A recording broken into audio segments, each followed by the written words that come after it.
Well, I hope you're sitting down. This is going to be a lively Popok Live. Everything I'm going to talk about today happened today at the intersection of law and politics, starting with an unprecedented rebuke by the head of the Article 3 branch of the government, the Chief Justice of the United States Supreme Court, against the Article 2 branch head, the president. This is the Chief Justice. Is this the president? Please hold for the president. Yes. Stop going after my judges. Stop arguing that they should be impeached. Stop attacking them. If you got something to say it in an appeal.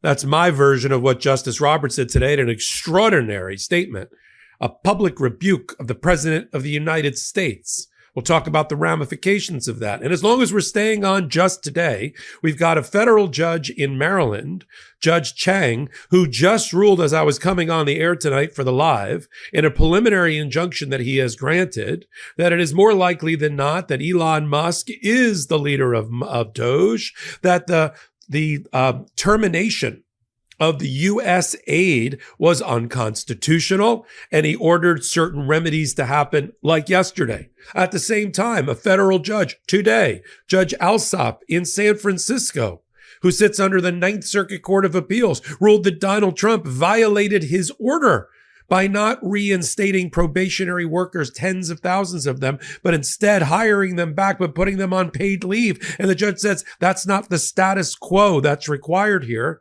And Donald Trump already lost the Ninth Circuit on this very issue just a day or two ago. So we've got open defiance. That's going to be a theme on Popok Live today. Open defiance by the Trump administration against the rule of law and federal judges. So we got Judge Alsop. We got Justice Roberts. We got Judge Chang. What else we got, Popok? Well, I'm not done yet. Let's talk about Chief Judge Boasberg and how we even got to that amazing historical bombshell of a communique between the Chief Justice and the President of the United States, a one-way communique that we've never seen before. All started because Donald Trump earlier this week, actually the end of last week, exercised his quote unquote war power to declare that there were enemy combatants among us, to use the Alien Enemies Act of 1798 to start deporting people to a black hole hell supermax prison in El Salvador. Is this the America that you and I all woke up in? Is this the America that we want? Sure, get criminals out. But there's a little thing called due process and the Constitution and civil rights. And if you can prove your case that they're members of narco-terrorist gangs and they are marauding the American countryside and they're raping and killing and murdering and drug dealing, by all means, prove it in court, get them out of here. But to shackle them and send them off to a dictator in El Salvador for them to go into the deepest, darkest hole possible and violate court orders along the way is not my America. So Judge Boasberg, in a fast-moving story, he issues a temporary restraining order. He issues a second temporary restraining order. And the Trump administration violates each one of them. And then they basically send an FU to the judge just before I got on the air, telling the judge, we're not even going to acknowledge that you told us anything during the hearing, because when you tell us things orally, we're not listening. We only look for your written minute order. That is BS. Every time you're in a hearing, we'll talk about it more from my legal practice. Every time you're in a hearing, you listen carefully. And if you missed it in your note taking, you go order a transcript, because whatever the judge said, that is the contours of the injunction or the ruling that you must abide by. They basically conceded that they flouted the rules of the judge. Open disobedience, the common theme here. But I'm not done. As I was coming on the air, Donald Trump fired again, and this is ironic, the two Democratic appointed members of the Federal Trade Commission, the FTC. One was appointed when Donald Trump was first president and got rid of them both for no good reason. That violates the Constitution. It violates the statute that Congress used to create the FTC. It violates Supreme Court precedent going back to the 1920s in a case called Humphrey's Executor about what else? The Federal Trade Commission. So there is not only case law on the books that stops Donald Trump from firing people who are members of a bipartisan commission established by Congress, but the name of this very commission is in the name of the case, involves the case, the Federal Trade Commission. and they're upset. We'll talk about Rebecca Slaughter, who was fired and said, it is corrupt, it is illegal, it is unconstitutional, and they're trying to silence my voice to the American people.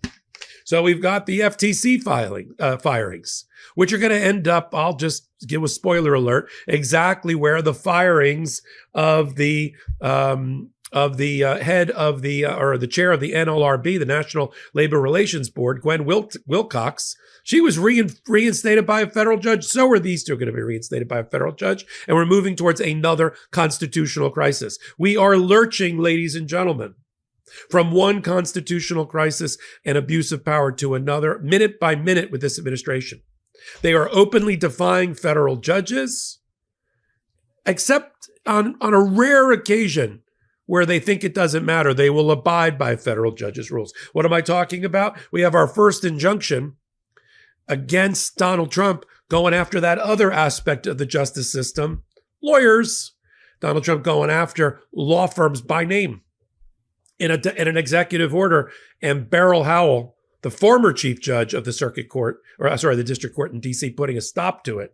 So we've got that. So we've got Judge Alsop to talk about in San Francisco, finding that Donald Trump is inching and his administration inching towards contempt. And then we've got, I haven't even touched on Judge Chang. I've talked a little bit about it. Judge Chang on his preliminary injunction against Elon Musk and Donald Trump and the administration. So we got Chang, we got Alsop, we've got Beryl Howell, right? We've got Boasberg, we got Chief Justice Roberts. And the thematics today are Donald Trump's calculated attacks on the rule of law, on our conventions, on our traditions, open defiance of the federal courts, calling for their impeachment and removal in a way only a dictator would love. And where is it all coming from? It's coming from the fevered mind of those around Donald Trump, including Stephen Miller, the non-lawyer that ran a law firm called America First. We should have sued him. Who's now the deputy White House chief of staff. In the first incarnation of the Trump administration, he devised that little nasty special policy of separating families and putting children in cages. Joined by Kristi Noem, the puppy killer, who's the head of Homeland Security. And now these two got together and said, let's do the Alien Enemies Act from 1798. Yeah, let's not do that. That alone would have been big news. That alone would have been big news. So let's start this Popok Live off in the right way with how we got to Chief Justice Roberts about 2 hours after Donald Trump posted his rantings of the morning, the rantings of a madman and a lunatic, where he went after the current chief judge, of the DC district court, and said he's a lunatic, he's depraved, he's corrupt. Why? Because he issued a temporary restraining order to stop Donald Trump from using a phony war and phony war powers, and to exercise his absolute Article 2 powers, which we only give in time of war, under the Alien Enemies Act of 1798, last given to President Adams, of all people. But you get it. You only get to use it if we're under attack or invasion or an imminent threat of invasion. Not because you want to turbocharge your deportation program. You can say a lot of things about the narco gangs and terrorists that Donald Trump just deported. Okay? But the fact that they're waging a current in real-time war against America, that they are the equivalent of a country or an enemy state, they've been here I hate to tell you, but they've been here for over 10 years. It's the slowest moving war or invasion I've ever seen. You'd have to use, a time-lapse photo to catch it, And so Donald Trump, though, wants to use it because his legal scholars told him it's okay. So on Friday, he signed it, a proclamation, not a declaration of war, which is necessary, only can come out of Congress, but a proclamation of designating these certain groups out of Venezuela, these narco-terrorist groups, as state actors, as enemies within, as enemy combatants that need to be removed immediately, exercising his rights under this 1798 law. And then takes the position, has the balls and the gall in civil disobedience, or just disobedience, to tell federal judges like Judge Boasberg, where after the ACLU, the American Civil Liberties Union, filed their suit, to tell Boasberg, this is above your pay grade, son. My paraphrase. You don't get to know this knowledge. This is classified. This is the highest level of Article 2 commander-in-chief powers, except he's not operating as the commander-in-chief. Except these 250 people were sent to the Arkan prison of El Salvador, were not put on military planes. They were put on civilian planes. And so the judge, after hearing the initial lawsuit by the ACLU, when they heard Donald Trump had signed something on Friday, although it was published on Saturday, this proclamation, they ran into court representing the 6 or 7 Venezuelans who were going to be deported pursuant to this proclamation, and to have it reviewed by a federal judge to determine whether it's constitutional. Now, let me answer a question that's coming up a lot, because the echo chamber created by Donald Trump with his paid social media influencers, combined with his MAGA legislators, combined with people in his administration and his press secretary, and Elon Musk, this is the echo chamber that goes into overdrive to protect Donald Trump and to promote these false ideas. They have come up with this mantra: one single federal judge in one single federal district can't beat a president, like it's rock, paper, and scissors. Let me disabuse them of that thought. Every major constitutional case that's ever come up the chain in our history, whether it's civil rights, women's rights, reproductive rights, constitutional rights, voting rights, you name it, desegregation, Brown versus the Board of Education, Roe versus Wade, even the Dobbs decision, all came up through a single judge making a ruling about presidential power, constitutional power, separation of powers, and the like. And then went like night follows day or day follows night to a 3-judge panel of a circuit court for appeal. Maybe it went to the full circuit court, what we call an en banc appeal. And then it went, if it went at all, to the United States Supreme Court. That is the road. Judges are empowered to fashion remedies if they find constitutional violations that match the violation. That's why we're seeing universal or nationwide injunctions, and it's driving MAGA crazy. It's driving MAGA crazy when it's used against the Trump administration. When they used it against the Biden administration, it was okay. When it came out of Texas or Louisiana, they love nationwide injunctions, right? Now, this particular injunction or temporary restraining order by Boasberg wasn't even a nationwide injunction. He certified a class of everyone impacted negatively by the proclamation about the use of the Alien Enemies Act, and then entered a temporary restraining order in favor of the class, which is exactly, if you go back and look at research, exactly what the Heritage Foundation, Donald Trump's, wet nurse for all of his ideas, that's exactly what they promote. No nationwide injunctions. There should be class certification. Okay, we did class certification and an injunction. No, that's not good enough. It's really a universal injunction. You see the catch-22? You see how they chase their tail? They make us chase it with them. So Boasberg enters the temporary restraining order. Donald Trump tries to defy it. First, the Department of Justice files a letter request to the appellate court above Boasberg. Have him removed. He should be disqualified. The case should be reassigned. Rejected. They file a motion for emergency stay to stop all the proceedings in front of Boasberg. Rejected. Or not moved on, which is another way for the appellate court to say, the trial judge has got this. See, appellate courts like records to be developed below.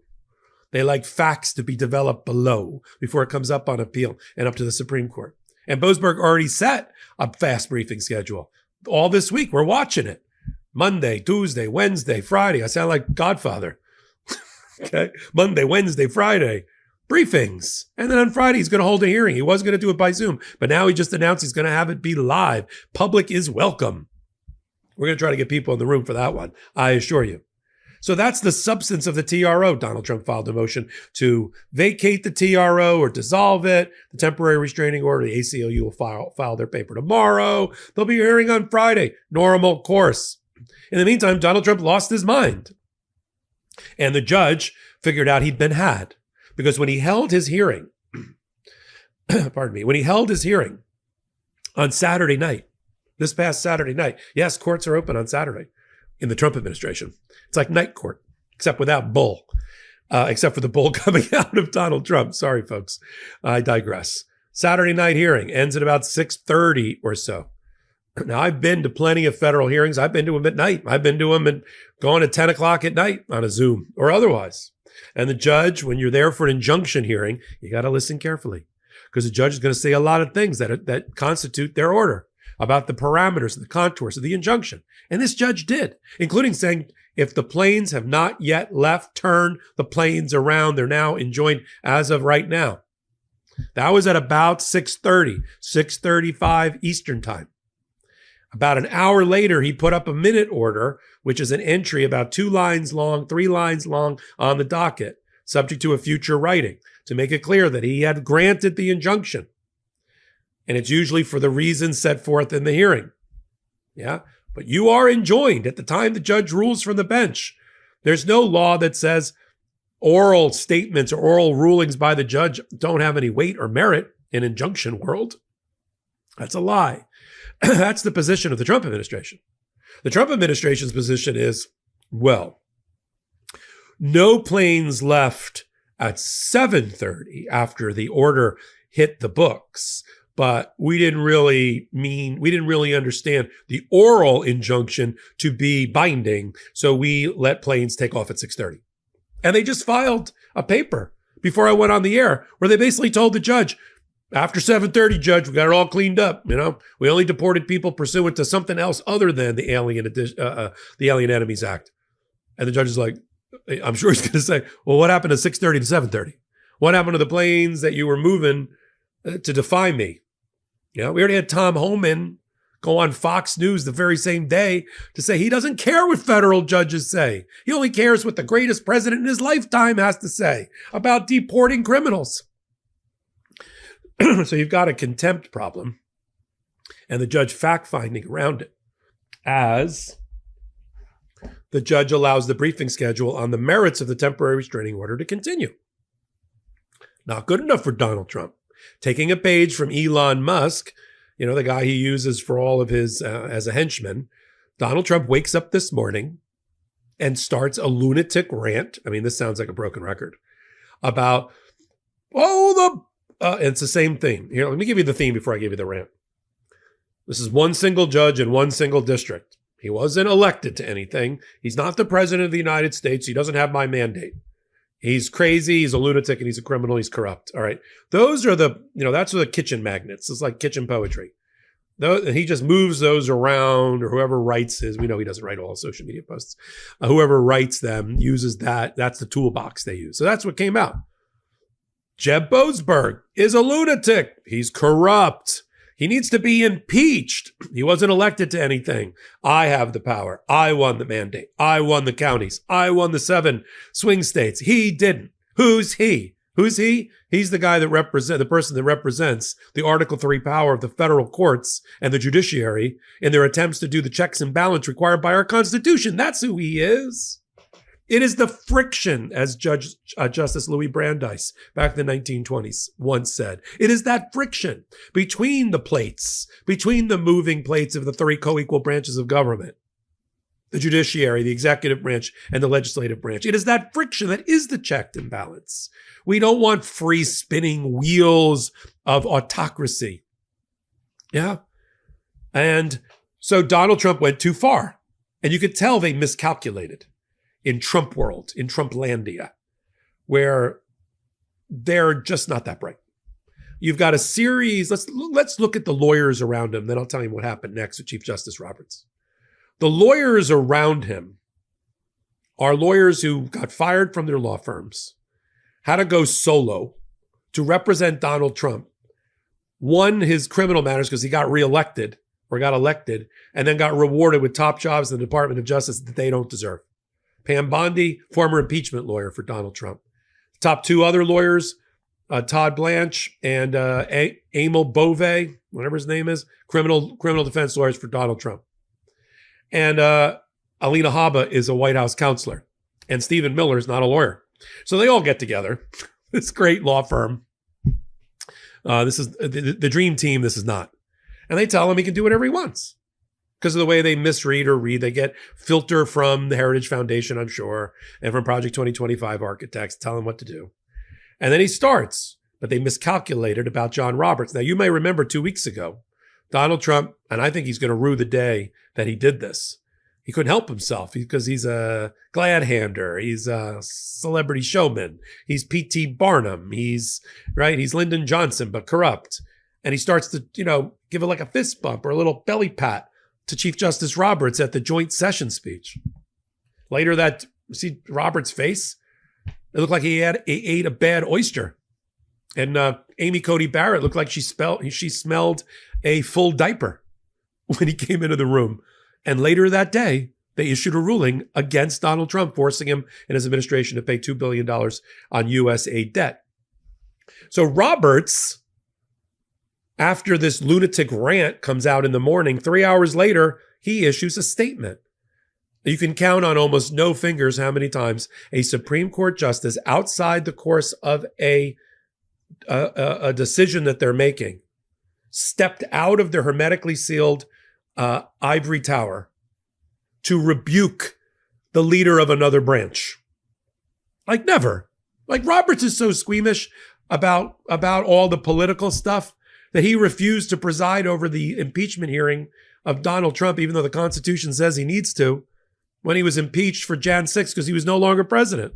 This is a guy that he does not need or want this, although he created it with his immunity decision.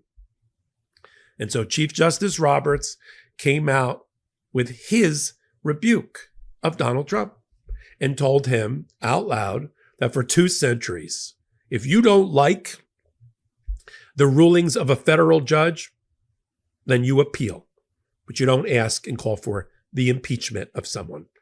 Period. 2 lines. Boom. That's it. But what does it mean? What's the greater meaning of it? Did Donald Trump miscalculate? Has he pushed Roberts away from him and into a corner? What about the fact that he needs Roberts to support him on a number of policy decisions that are already in the pipeline, including this case involving Jeb Boasberg, right? And what will Roberts do? Disqualify himself and recuse himself? What happens if there's only 4-4 on the United States Supreme Court? I'll tell you when we come back from our first word from our sponsors. Now look, we are fortunate to have sponsors on the Midas Touch Network on Legal AF. Yeah? They are the part of the fuel that propels this organization, this media network, this independence. It's like oil and gas running an engine. There's 2 parts to it. Well, really 3. One part is our audience, the vibrancy, the engagement, the enthusiasm of our audience. Unparalleled, unmatched. Not only would I put them up against any other media entity's audience, it would beat them, hands down. I wouldn't trade our audience for anyone, even if I was given the opportunity. That's the gas. The oil that goes along with that are the sponsors and the other ways that we can stay completely independent. They don't tell us what to say, as you can tell. We're uncensored, as you can tell. I don't even go over what I'm going to say with my producers from this show, let alone with some suit representing a sponsor, but they are important to us. We vetted them. Jordy helps us curate them. We get the products. We use the products. I'm not telling you to spend money you don't have, but if you have that money, it's a great opportunity to do it and to help support the show. And then the third thing is our end. We try to keep up with high quality legal and political analysis of the first order that you've never seen before anywhere else. I defy you anywhere else on YouTube. That's the relationship that we have. So let's listen to our sponsors. 4 companies control over 80% of the U.S. meat industry. And China now controls the largest portion of U.S. pork. And wait till you hear this. Over 80% of the antibiotics in the U.S. are fed to animals. So what can we do about this? Let me tell you about a company that's coming up swinging on behalf of American family farms and your family's food security. Moink. The business is simple. Moink's meat comes from animals raised outdoors, where a pig is free to be a pig. Their farmers are given an honest day's pay for an honest day's work, and they deliver meat straight to your doorstep at prices you can actually afford. Support American family farms and join the Moink movement today at moinkbox.com/legalaf right now and get free wings for life. They're the best wings you'll ever taste for free, but for a limited time. Spelled MOINK box.com/legalAF. That's moinkbox.com/legalAF. Oh, I just completed what could have been a logistical nightmare and grounds for a divorce in most states, moving my family, including a baby, wife, cars, dog, and 14,000 pounds of personal belongings, 2,000 miles to our new home in 7 days, including driving our dog to the new home with the best man from my wedding. Without many months of planning to make this run easy and time efficient, this could have been an epic fail. Creating a trust and will is a very slow and time-consuming process, leaving you less time for more important tasks. Trust and will makes creating your will easy and time efficient, meaning you can focus on other important tasks. Get 10% off at trustandwill.com/legalAF. Trust and Will takes the scary out of the process, and its simple to use website and straightforward process makes it easy for me to recommend it to people close to me who have it all going on, except when it comes to their will or trust. And that's my gift to them for turning them on to trust and will. Peace of mind, knowing that they are taking care of a big part of their future planning and taking care of their loved ones. Each will or trust is state-specific, legally valid, and customized to your needs, like care wishes, nomination guardians, final arrangements, and power of attorney. Ensure your family and loved ones avoid lengthy, expensive legal proceedings or the state deciding what happens to your assets. Their simple step-by-step process guides you from start to finish, one question at a time. Save loved ones time and stress by having all your documents in one place with bank-level encryption. And live customer support is available through phone, chat, and email, used by hundreds of thousands of families and counting. Uncomplicate the process with Trust and Will. Protect what matters most in minutes at trustandwill.com/legalAF and get 10% off plus free shipping. That's 10% off and free shipping at trustandwill.com/legalAF. All right, welcome back, and thank you to our pro-democracy sponsors. The miscalculation of Donald Trump here may be of epic proportion with John Roberts. The fact that he felt in 90 minutes that he had or an hour or 2 hours or so, that he had to publicly chastise the president of the United States in the form of Donald Trump is seismic. Because there's cases that he's going to be deciding. Now, what is Donald Trump going to do? Move to disqualify or recuse Chief Justice Roberts? Okay, let's play that out. Okay, I'm game. I'll do the thought experiment that I proposed. Okay. He recuses himself. That leaves 8. You know what happens when there's 4-4? Nothing. Supreme Court can't rule or act without a majority. So if Amy Coney Barrett, who I've been saying forever is the swing vote, she slides over to vote with the democratically appointed wing of the Supreme Court, it's a deadlock. It's a deadlock. So that doesn't help at all, Trump. And why would Roberts do it? Let's get into his mind. Because I think he realizes he's created a monster of his own making. And he's trying to shove the golem, back into the, I'm going to mix metaphors here, back into the lantern. He's got to get the genie back into the lantern, the mean, angry, crazy genie. And so he's telling him, stop going after, because look how weak, think about it, if he hadn't done it, look how weak he would have looked. Federal judges are being attacked by Elon Musk, Donald Trump, and the administration, Stephen Miller and others, Carolyn Levitt, and he just sits there on his hands and bites his tongue. So he was goaded into doing it. Now, what happens next with the cases in the pipeline? I don't see him recusing himself. I don't see him disqualifying himself or them moving to disqualify. But you could see the worm may have turned in his mind about an out-of-control president and not give him the benefit of the doubt. And the tie goes to the runner on his exercise of Article 2 power. That's what I'm hoping. We'll have to follow it. Not the only judge we're going to talk about here today. I want to talk about things that just happened before we got on the air. Let's go to Judge Alsop in the Northern District of California, San Francisco. We've been following his case. He called the Department of Justice liars, effectively, and said, you're saying that you fired all the probationary workers under Elon Musk because of performance issues? That's a lie. It's not because of performance issues. You didn't make a performance calculation. You fired them because you wanted to save money. And you ruined the lifeblood of federal civil servants and their connection to the American people in terms of service provision. And you're going to reinstate them. So he ordered them to reinstate them by today at 1:00. The Trump administration ran to the Ninth Circuit Court of Appeals in California. And at the Ninth Circuit Court of Appeals, he asked for a stay until he could argue on appeal that Judge Alsop was wrong. And in a 2-1 decision with a Trump-appointed judge in dissent, they said no on the stay, going back to Judge Alsop, meaning they had to comply with Judge Alsop because there was no stay in place. But they didn't. They didn't rehire people to go back to the status quo before the firings. They rehired them and put them on administrative leave. Sure, it was paid leave, but that's not the point. The judge is upset and issued an order as I was going on the air, who said, I'm upset. This is not consistent with my order. This is in violation of my order.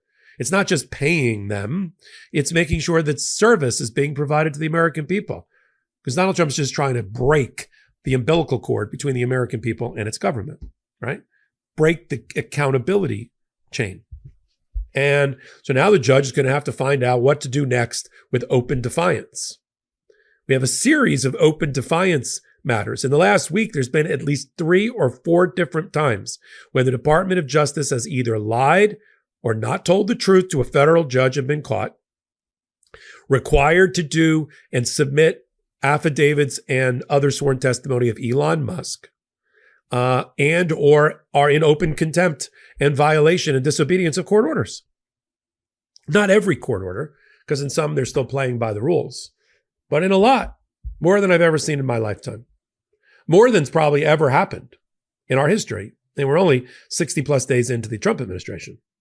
So Alsop, California, let's keep an eye on that case and any finding about contempt.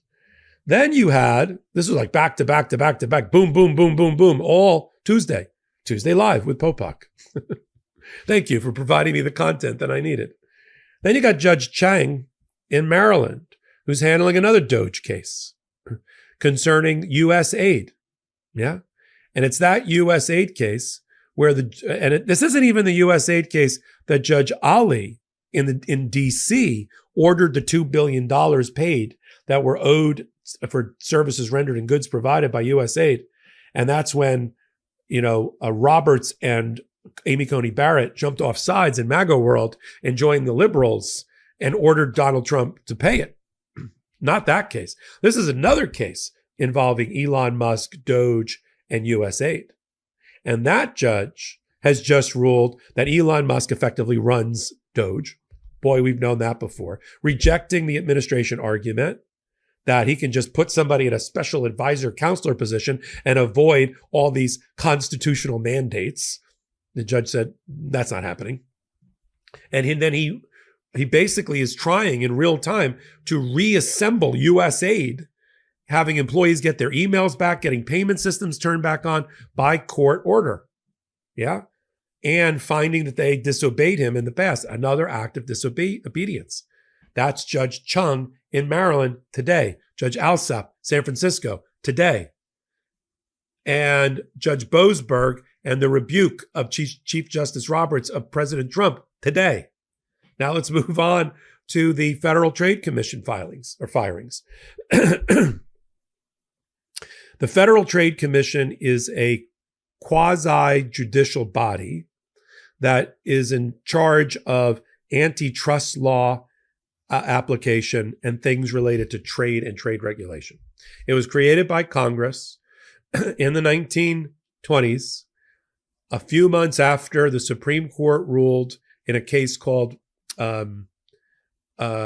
Humphrey's Executor. Well, actually, the FTC case was about Humphrey's Executor. A few months later, they formed other quasi-judicial legislative bipartisan groups and boards, like the NLRB, National Labor Relations Board. And all this came out of the 1920s. So for the last almost 100 years, no president has ever tried to remove a bipartisan member of a board or commission that doesn't exercise independent executive power that way, ever. They've never tried it. They've never tried to do it by Trump. He tried to get rid of the National Labor Relations Board chair, and she's been reinstated to her job by Amy Berman Jackson. He tried to get rid of, and was successful because he kind of gave up on his appeal, to get rid of the Office of Special Counsel head, Hampton Dellinger. He kind of threw in the towel. I don't know why. And so he figured, all right, let's try it again. So he went after the Federal Trade Commission and the two democratically appointed people who were in the middle of their terms. Rebecca Slaughter, who was appointed by Donald Trump in 2018 and got re-upped in another term by Biden, so pretty bipartisan. She said it was illegal to fire her in her social media post. It was corrupt, and that she has a voice that the American people need to hear, and that's why she was fired. And I'm sure we're going to hear from her, along with Alvaro Bedoya, the other person who was fired. Now, that is a violation of that Humphreys executor case from the Supreme Court in the 1920s. In fact, that case involved the Federal Trade Commission. Why is Donald Trump doing it, knowing it's likely that he's going to lose? Because he's using the portfolio method. And he's using the shot on goal method, to continue hockey and sports metaphors. He's just going to continue to fire the puck at the goalie being the federal judges, the U.S. Supreme Court, hoping that some of those pucks get in. So or you can use, if you like soccer or football, as it's known around the world, use that. Shots on goal, 100, 1,000 shots on goal. If 30 get in, it was 30 more than he had before. Maybe somebody will give up on their appeal, like Hampton Dellinger. Maybe a Trump-appointed judge will rule in his favor. Maybe the Supreme Court will bail him out. Maybe not John Roberts at this point. That's what we're watching. The shots on goal theory of legal challenges that threaten our constitutional democracy, our republic, and the rule of law.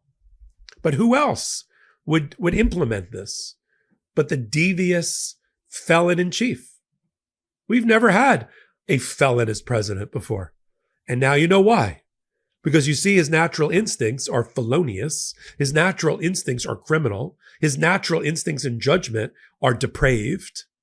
And now the federal court, him having been created out of the lab of John Roberts, the Chief Justice, in his immunity decision, now the federal courts, the day-to-day federal courts, have to try to handle it as a last firewall to protect our Constitution.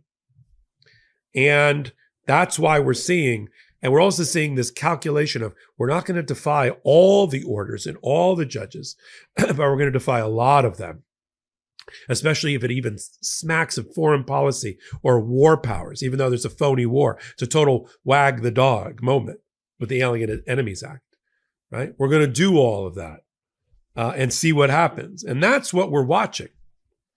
This is not working for Donald Trump. This is not working for him domestically. This is not working for him from a foreign policy standpoint. In real time, just to switch gears to global AF for a minute, Putin is eating Donald Trump's lunch and he's killing and slaughtering Ukrainians as a result. You know, Donald Trump says, "Oh, I got a phone call with him." Yeah, how'd that phone call go? Not well. He got Ukraine to make all sorts of concessions, none of which Putin is going to agree to. He wants, as a condition for any ceasefire, Putin, he told this to Trump on the phone, that we stop giving military aid, dollars, weaponry, and military intelligence to Ukraine. In other words, strip them bare and leave them defenseless to Putin.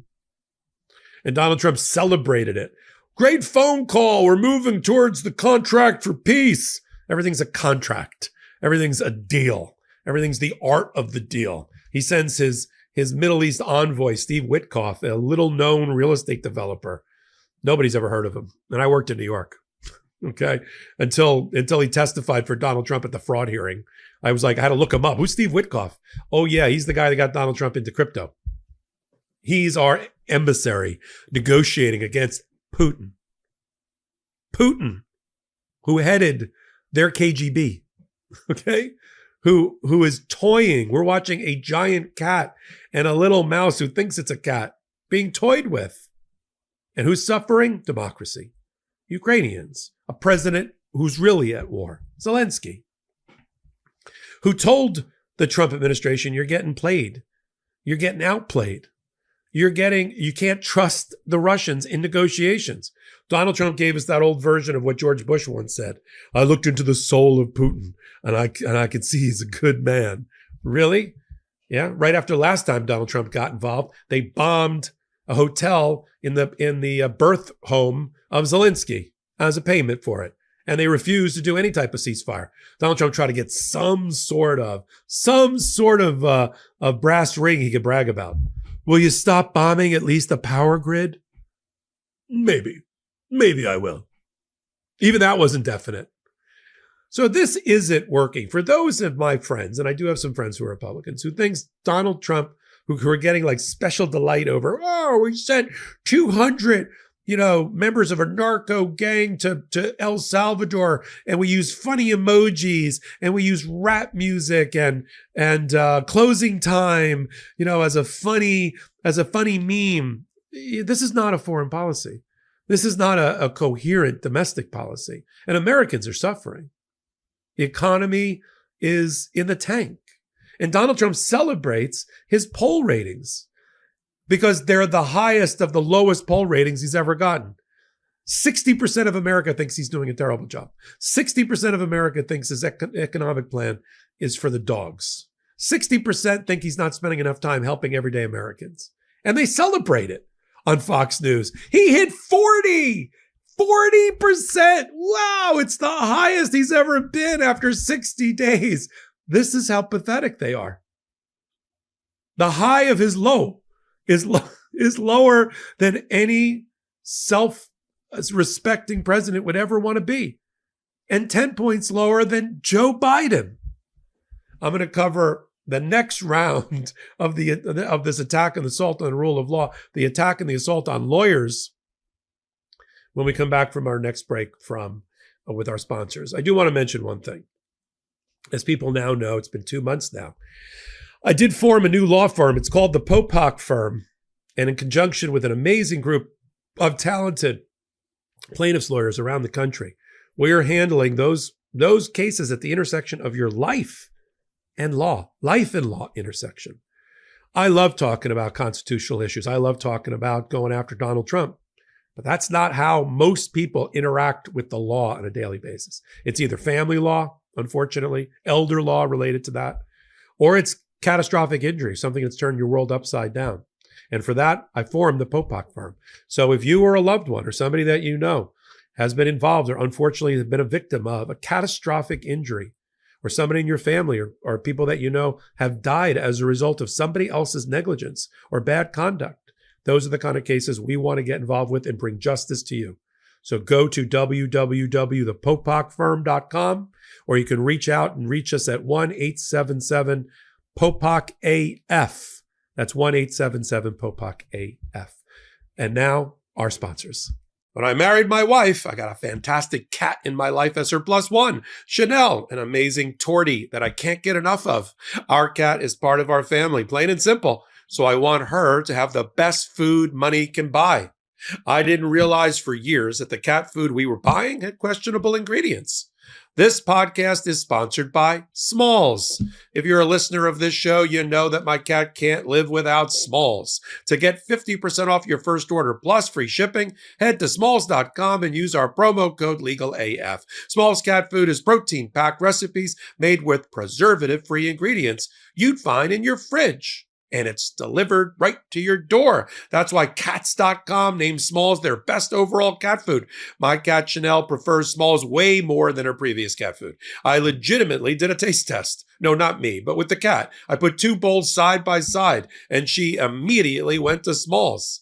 Since making the switch to Smalls, Chanel has had fewer hairballs, more balanced energy, a healthier weight, a softer and shinier fur coat, and a less stinky litter box. Still not a believer in Smalls? Well, New York Magazine called Smalls the best cat food according to veterinarians, while BuzzFeed said, my cats went completely ballistic for this stuff. Now that we feed her Smalls, even Chanel's breath is much better, and her fur is much softer ever since I switched to Smalls. After switching to Smalls, 88% of cat owners reported overall health improvements. Look, that's a big deal. And the team at Smalls is so confident your cat will love their product that you can try it risk-free. That means they will refund you if your cat won't eat their food.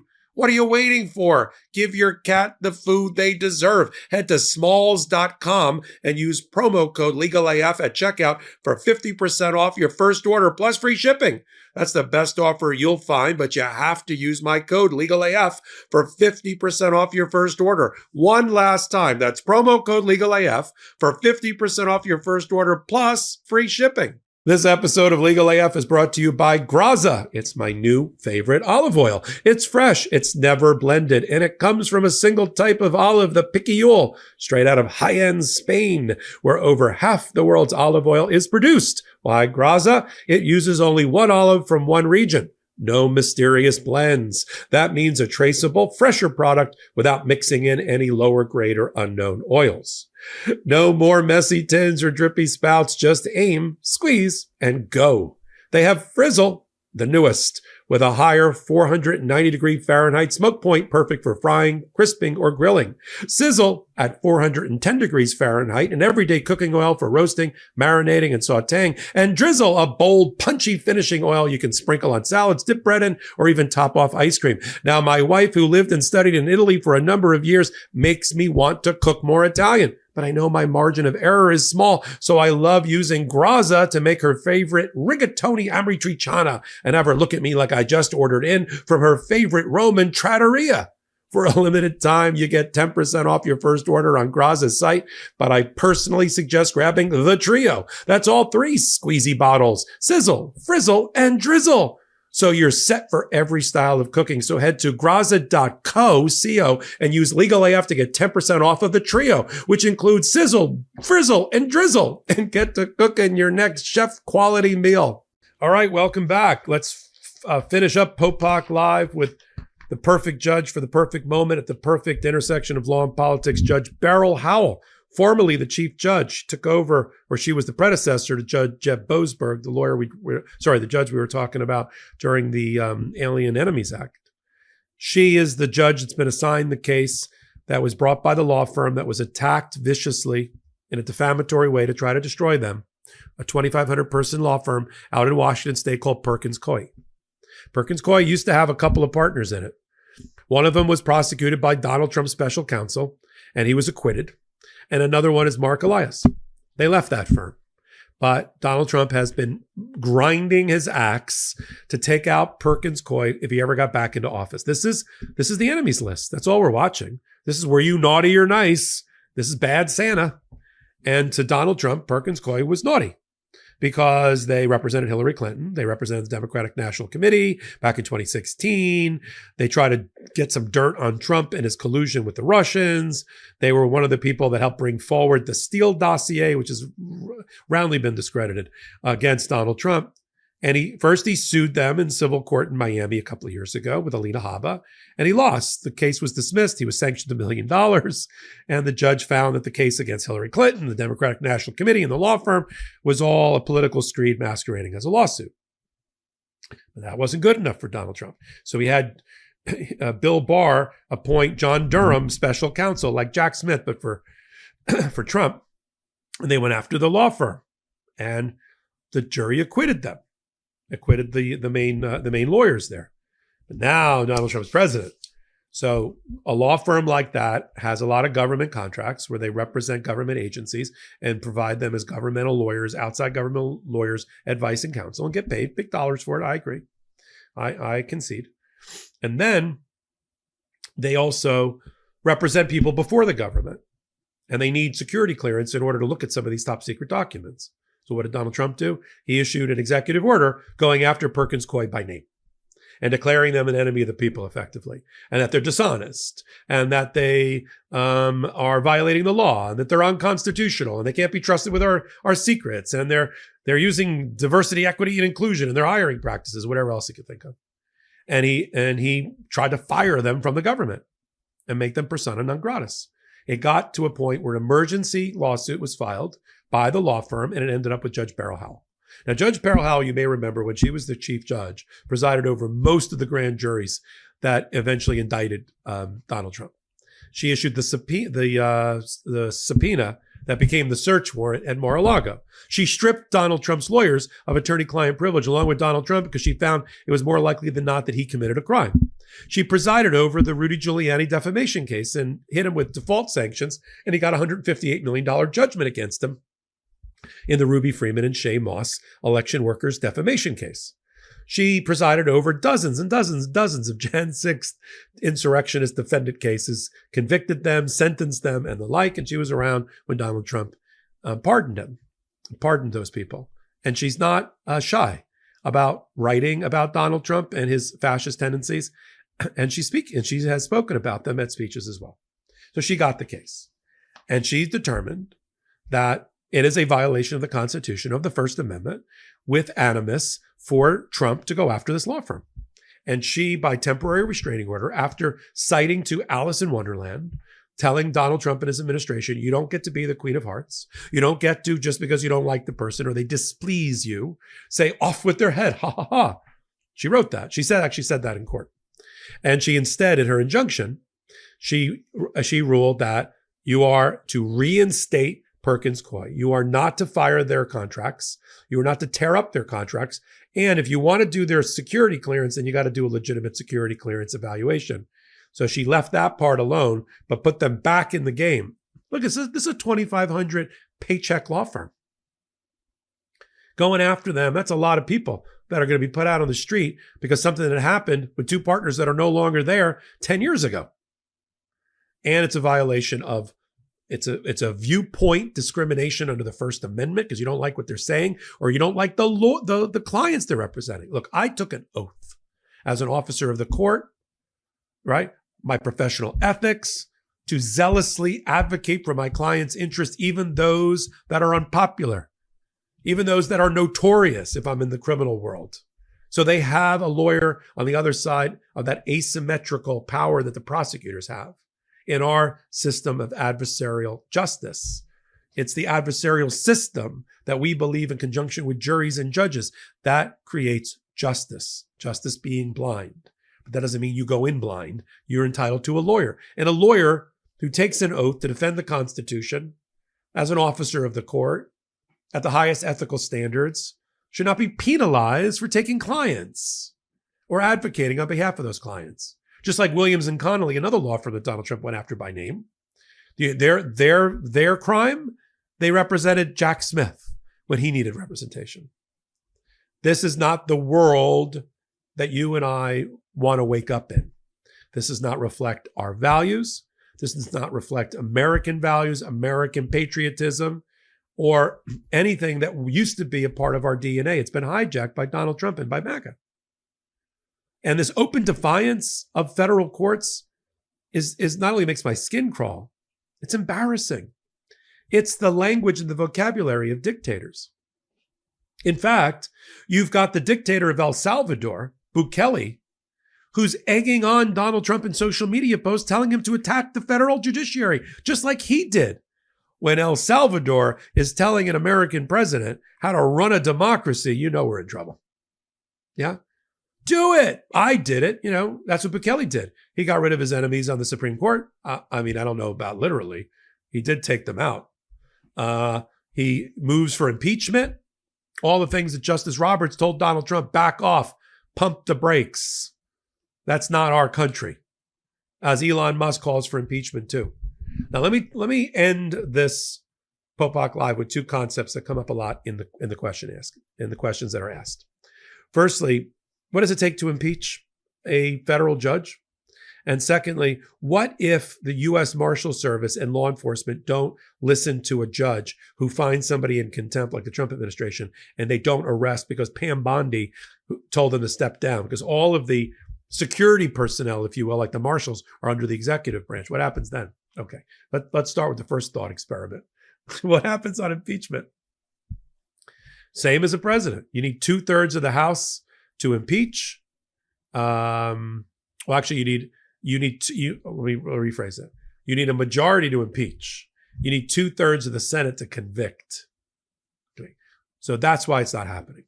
Because no matter how many extra 4 or 5 votes they have in the Senate, they don't have the 60 plus they need to convict. So no judge is going to get impeached and removed. In the entire history of our republic, in 250 years plus, 15 judges total have been impeached, really for corruption and bribery. Like, they were taking a little handoff, a little presidential handshake, if you know what I mean. And not happening here. But it's not done because they really think they're going to be able to do it. Elon Musk and Stephen Miller and Donald Trump and all the right-wing influencers on cue and paid off, they all do it because they think it's destabilizing. They think they'll get a better call from the ref next time because they're playing the ref, as Donald Trump likes to say. And so that's the process. What if federal judges order contempt and or jail for members of the Trump administration and they don't have the muscle to enforce it? Because the marshals are under, because let's play this out. Marshals are under the executive branch. Federal judiciary does not at present have its own sergeant at arms or deputized security force. So they have to rely on the executive branch, but you know what's going to happen. Pam Bondi and Kash Patel, FBI, everybody's going to order the marshals not to listen to the federal judge. Open defiance again. And the federal judges are going to look around the room and go, what do we do? Well, here's what they can do. Federal judges can deputize, create their own security force. They can take it from, if they're in democratic states where a lot of these are, they can take it from the governors, giving them National Guards people and deputizing them as officers of the court and marshals, right? They can make marshals. They can do it from local law enforcement, like if they're in DC, Metro Police, Capitol Police. The mayors who are Democrat, the governors who are Democratic are going to pitch in and give security personnel to judges to enforce their rules. And then where do you put them? Well, if you can't put them in federal Bureau of Prison centers or federal detention centers because Pam Bondi won't let you, you put them in local jails. Jails are jails. Locks work in both places. So that's what could happen. So I know a lot of people are like, it's toothless. They can't do anything. What are they going to do? Pam Bondi's going to tell the marshals not to do it. That may be. And that we might get more statements flying out of John Roberts at that point. I'm glad you're here with me on Popok Live. I love sharing this time with you. I love preparing for the show. I couldn't do it without you. We've got our pro-democracy sponsors. We've got Midas Touch. Hit the subscribe button. But come on over to Legal AF MTN for Midas Touch Network. I do that channel in collaboration with the Midas Touch Network. We just rolled the odometer to 500,000 in our first 6 months. Hit the subscribe button there. We're really making a push. We want to hit 1 million before our 1-year birthday. And I think we're going to be able to do it, certainly with your help. And then, of course, I've got my new law firm, www.thepopokfirm.com, 1-877-POPOK-AF. And again, we're really focused on those things at the intersection of your life and law, which are unfortunately personal injury, catastrophic injury, death and destruction, things that turn your life upside down. So until my next Popok Live, my next Legal AF, the podcast here on the Midas Touch Network, or Legal AF contribution on the Legal AF YouTube channel, I'm Michael Popok. I'm Michael Popok, and I got some big news for our audience.